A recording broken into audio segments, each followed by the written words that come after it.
بسم الله الرحمن الرحیم. د لوی او بخښونکي څښتن تعالی په سپېڅلي نامه چې انسان یې پیدا او د زده کړې وړتیا یې ور په برخه کړه.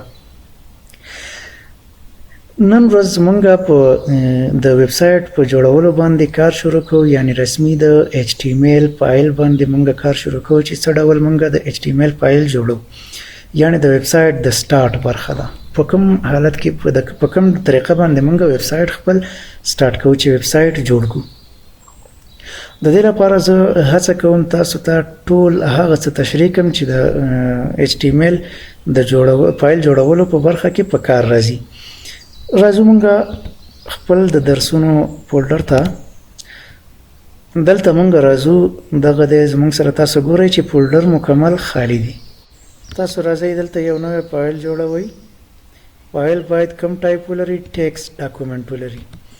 دغه ټیکسټ ډاکومنټ موږ په چې شي کې اوپن کوو په نوټ پاډ کې. تاسو ګورئ نوټ پاډ په دې کې موږ دا فایل اوپن کوو. فایل چې موږ کله اوپن کوو دا فایل موږ سیو ایز کوو.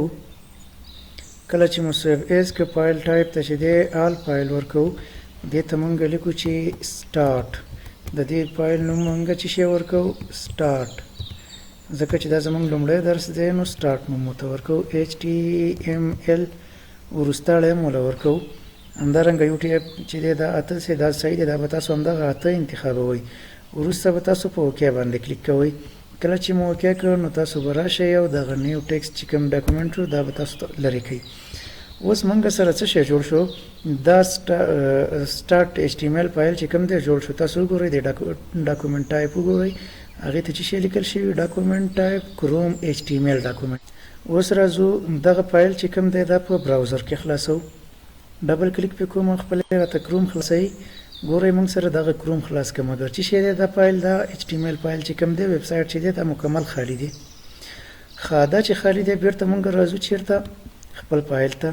دا اوپن کوو د څه په واسطه باندې؟ د نوټ پاډ په واسطه باندې.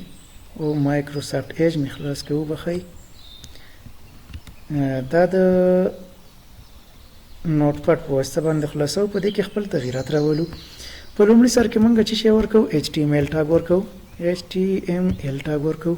خو تاسو چې کله هم اوپن ټاګ ورکوئ نو د هغې تر څنګ به تاسو ضرور په همغه دقیقه چې شی کوئ کلوز ټاګ هم د هغې لیکئ، ځکه چې وروسته مو له یاده وځي او بیا د جنجال سره مخ کیږئ.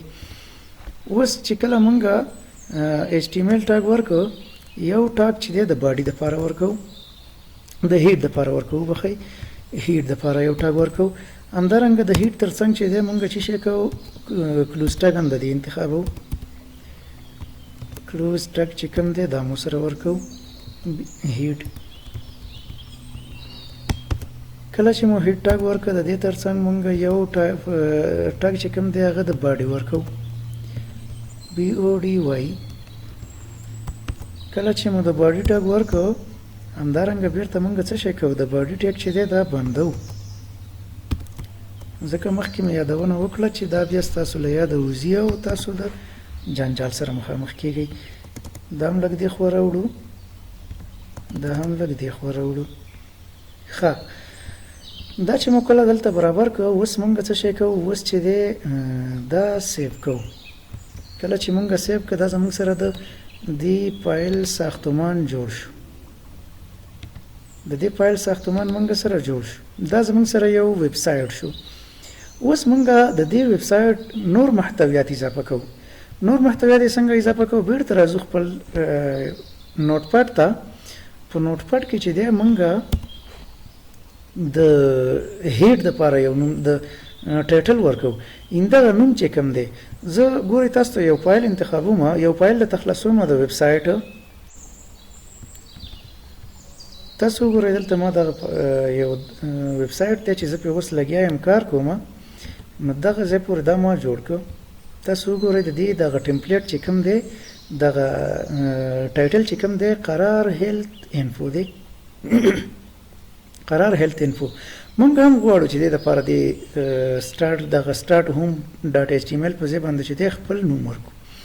نو دې لپاره موږ یو بل ټاګ لرو چې هغې ته موږ څه نوم وایو؟ ټایټل.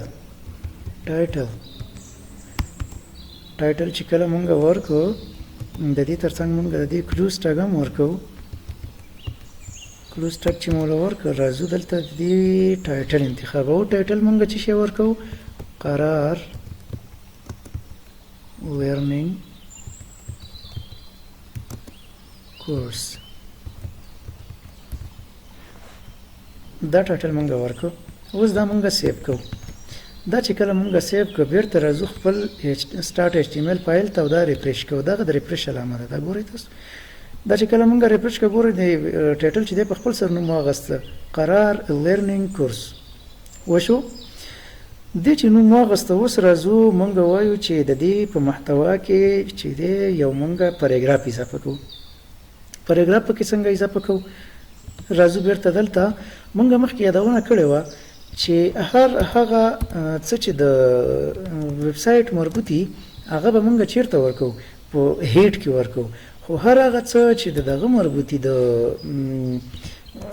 محتویات وي نو هغه به بیا موږ چیرته ورکو هغه به موږ په باډي کې ورکو راځو باډي ته د باډي نه وروسته موږ یو ټایټل بل یو ټاګ بل استعمالو چې هغې ته وایي پی معنا پاراګراف د دې کلوز ټاګ هم لیکو بیرته پی دا زموږ سره د دې چې شو کلوز ټاګ شو دلته موږ په پاراګراف کې څه شی لیکو پاراګراف کې موږ داسې لیکو چې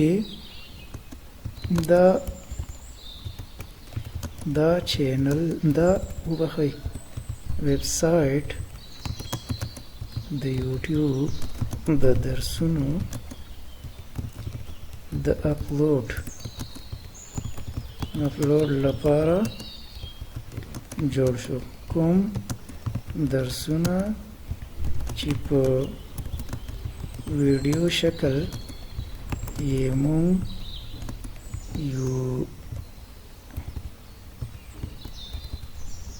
یوټیوب ته اپلوډ کوو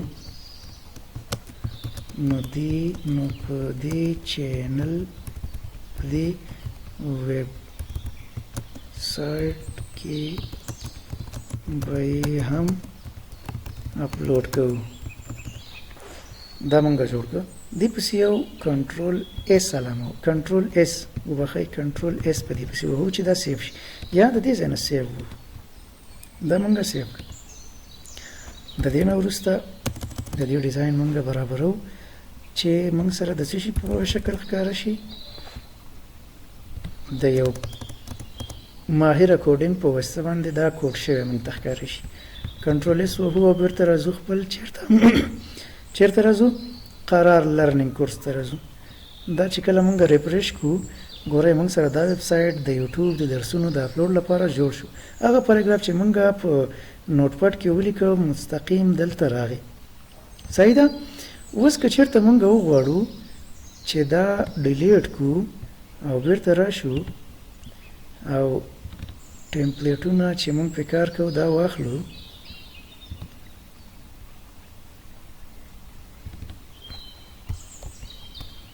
دې باندې مونږ کلیک وکړو مونږ سره قرار لرنینګ کورس راغی دا ویب سایټ د یوټیوب ګوره په هماغه شکل چې مونږ جوړ کړی دی هماغسې مونږ سره څه شی شو تنظیم شو په دې برخه کې اوس مونږ ته ادرس راکوي د کوم ځای کې د کوم ځای ادرس مونږ ته راکوي د دې فایل ادرس مونږ ته راکوي چې دا فایل مونږ سره چیرته پروت دی ګوره که تاسو دلته متوجه شئ په همدې شکل باندې مونږ ته دغه ادرس د دې ځای نه وروسته راکوي